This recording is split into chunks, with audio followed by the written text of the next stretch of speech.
महाराष्ट्र में मनसुख हिराइन की मौत और 100 करोड़ की उगाही के मामले में पूर्व मुख्यमंत्री देवेंद्र फडणवीस ने शरद पवार पर गंभीर आरोप लगाए हैं। इस पूरे मामले को लेकर और शरद पवार की सफाई पर फडणवीस ने 10 बड़े दावे करते हुए कहा कि एनसीपी ने शरद पवार से गलत बातें कहलवाई है, उन्हें गलत जानकारी दी गई है। इसी के साथ उन्होंने अनिल देशमुख से 15 फरवरी से 27 फरवरी तक आइसोलेट न होने की बात कही और इस बीच वो कई बड़े अधिकारियों से भी मिले थे, इसकी भी खुलासा किया। महाराष्ट्र मुद्दे पर देवेंद्र फडणवीस ने कहा कि 100 करोड़ की वसूली के आरोप गंभीर हैं।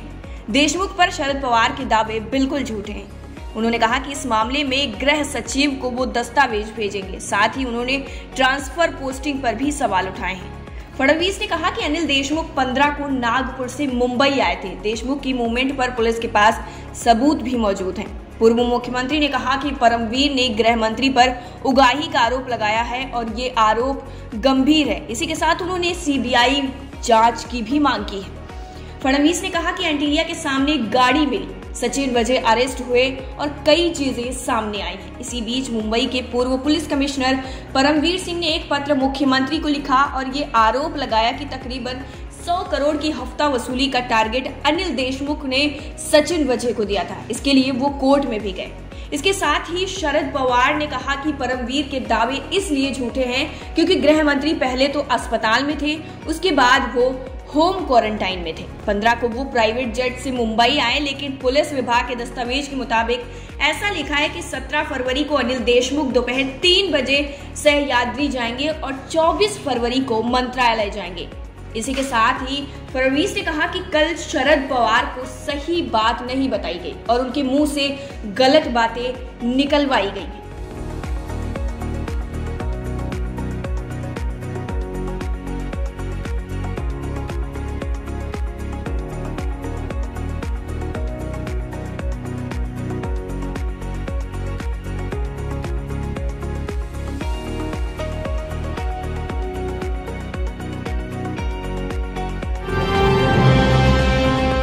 पटना में राजद के बवाल और प्रदर्शन के बाद तेजस्वी और तेज प्रताप यादव समेत कई कार्यकर्ताओं को पुलिस ने हिरासत में ले लिया है। दोनों भाइयों को पटना के गांधी मैदान थाना ले जाया गया, जहां राजद के इस विरोध प्रदर्शन में शामिल होने के लिए राज्य के कोने कोने से कार्यकर्ता आए हैं। पटना में हुए उपद्रव की इस घटना का पुलिस ने मुंह तोड़ जवाब दिया है। वहीं दूसरी तरफ पुलिस ने उपद्रव कर रहे कार्यकर्ताओं को पूरी तरीके से खदेड़ कर बाहर कर दिया। आरजेडी की कार्यकर्ताओं ने जमकर उपद्रव और गुंडागर्दी की। दरअसल आपको बता दें कि मंगलवार को बेरोजगारी और कानून व्यवस्था के मुद्दे पर पार्टी द्वारा विधानसभा घेराव का कार्यक्रम आयोजित किया गया था, लेकिन इस दौरान पटना में राजद के कार्यकर्ताओं ने पुलिस और पत्रकारों को निशाना बनाया और जमकर पत्थरबाजी की।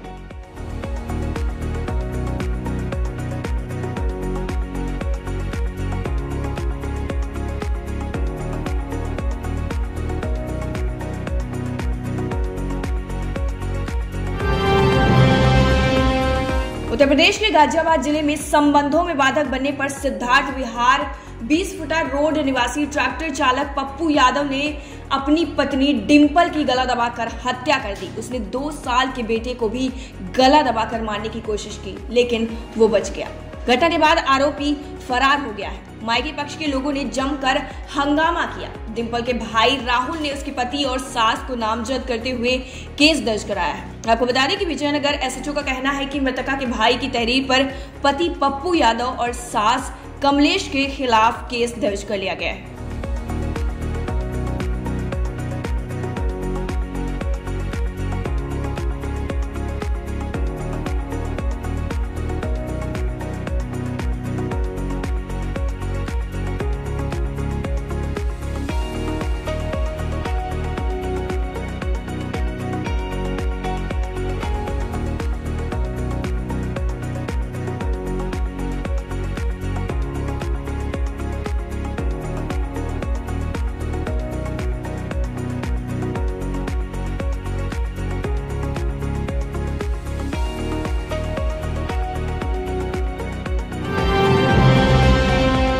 केंद्र सरकार की ओर से कोरोना से जंग के खिलाफ बड़ा फैसला लिया गया है। 1 अप्रैल से देश में 45 साल से अधिक आयु के सभी लोगों को कोरोना वायरस का टीका लगेगा। केंद्रीय कैबिनेट की ओर से मंगलवार को इस फैसले को मंजूरी मिल गई है। केंद्रीय मंत्री प्रकाश जावड़ेकर ने कैबिनेट के फैसलों के बारे में बताते हुए ये जानकारी दी। जावड़ेकर ने कहा कि कोरोना वैक्सीन सभी लोगों के लिए लगवाना जरूरी है और इसके लिए सभी पात्र लोग अपना रजिस्ट्रेशन करवा लें। उन्होंने कहा कि कोरोना से लड़ाई में ये सबसे असरदार कवच है। केंद्रीय मंत्री ने कहा कि हमें कम से कम 1 से 1.5 साल तक और मास्क लगाने की ज्यादा जरूरत है। केंद्रीय मंत्री ने इसी के साथ कहा कि इस दौर में कोरोना से लड़ाई में ढिलाई नहीं बरती जा सकती। फिलहाल देश भर में 60 साल से अधिक आयु के सभी लोगों को टीका लग रहा है, जबकि 45 साल से अधिक के उन लोगों का टीकाकरण किया जा रहा है जो गंभीर बीमारियों से पीड़ित हैं।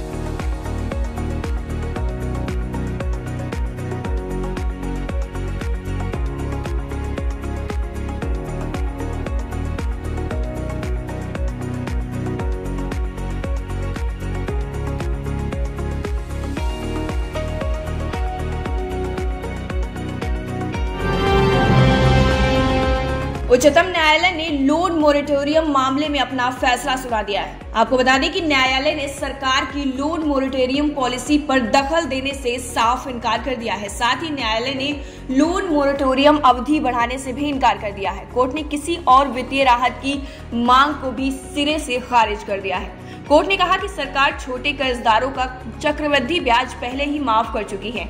इससे ज्यादा राहत देने के लिए कोर्ट आदेश नहीं दे सकता।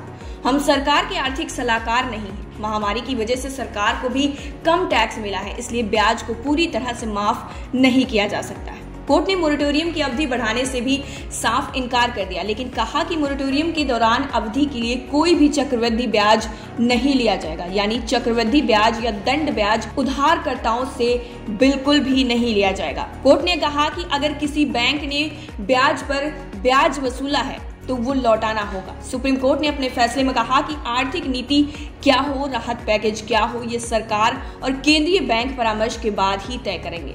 जस्टिस अशोक भूषण, आर सुभाष रेड्डी और एम.आर. शाह की बेंच ने ये फैसला सुनाया है।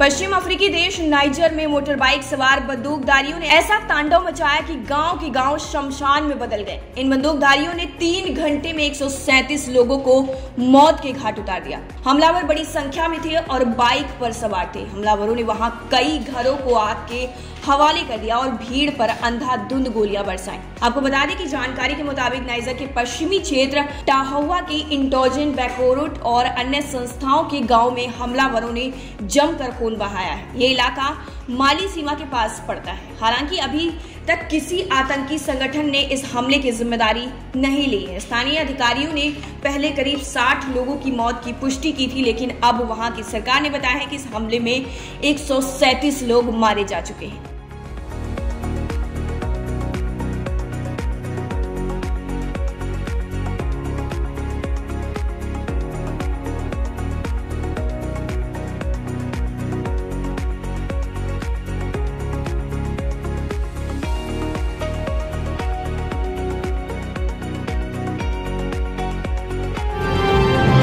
उत्तर प्रदेश के शाहजहांपुर जिले के कांट थाना इलाके में 22 फरवरी को सामूहिक दुष्कर्म की कोशिश में नाकाम होने पर आरोपियों द्वारा जलाई गई छात्रा की इलाज के दौरान मृत्यु हो गई है। छात्रा का लखनऊ में इलाज चल रहा था। लखनऊ में उसका पोस्टमार्टम किया जाएगा।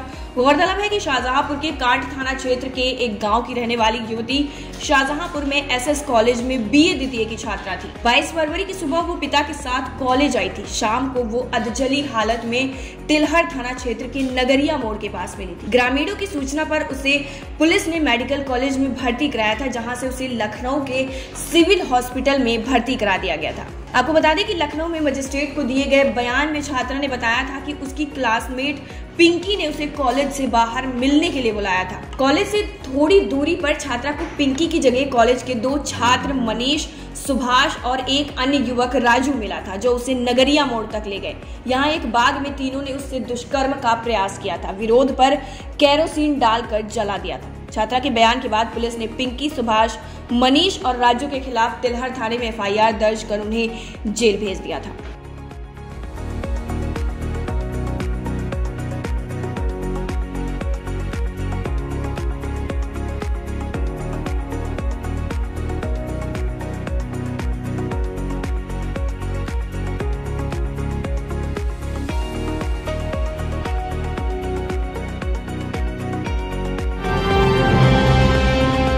समाजवादी पार्टी के राष्ट्रीय अध्यक्ष और पूर्व मुख्यमंत्री अखिलेश यादव मंगलवार को मेरठ पहुंचे। उन्होंने जनसभा को संबोधित करते हुए कहा कि आजादी की लड़ाई में मजदूर और किसानों के बेटे शहीद हुए हैं। उन्होंने कहा कि शहीद धन सिंह कोतवाल को कोई नहीं भूल सकता।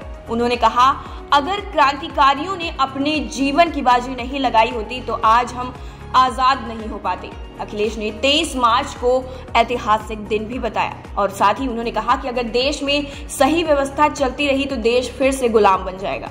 इसके साथ ही उन्होंने कहा कि अगर इसी तरह व्यवस्था देश में चलती रही तो देश फिर से गुलाम बन जाएगा। उन्होंने कहा, देश में एक कंपनी ईस्ट इंडिया आई थी और उसने देश को गुलाम बना दिया था। इसके साथ ही उन्होंने कहा कि शहीद हुए ज्यादातर क्रांतिकारी मजदूर या फिर किसान के बेटे थे। अखिलेश ने कहा कि तीनों कृषि कानून देश के किसानों को बर्बाद कर देंगे। उन्होंने पंजाब के किसानों के आंदोलन की वजह से उत्तर प्रदेश के किसान जागरूक हुए हैं, इस बात की भी पुष्टि की।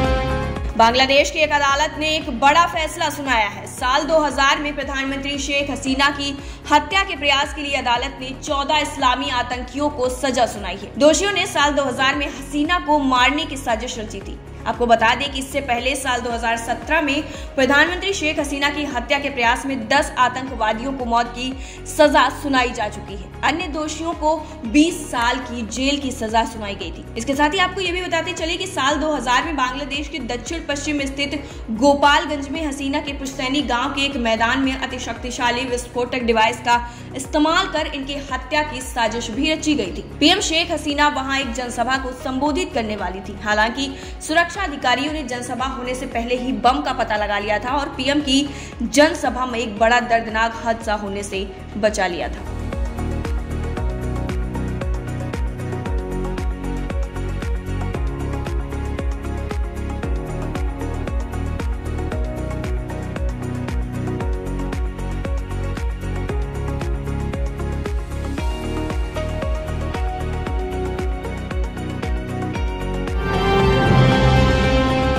कंगना रनौत की फिल्म थलाइवी का ट्रेलर 23 मार्च को रिलीज कर दिया गया था। ट्रेलर के दौरान एक ऐसी घटना हो गई जिसकी किसी को उम्मीद भी नहीं थी। दरअसल ट्रेलर लॉन्च इवेंट में फिल्म के निर्देशक AL विजय के बारे में बात करते हुए कंगना काफी ज्यादा भावुक हो गई और उनकी आंखों में आंसू तक आ गए। कंगना ने वीडियो अपने ट्विटर अकाउंट से शेयर भी किया है। उसके साथ ही उन्होंने लिखा कि मैं खुद को बब्बर शेरनी कहती हूँ क्योंकि मैं कभी नहीं रोती। मैं किसी को ये मौका नहीं देती कि वो मुझे रुला सके। याद नहीं आखिरी बार कब रोई थी, लेकिन आज खूब रोई हूँ और रोकर अच्छा लगा।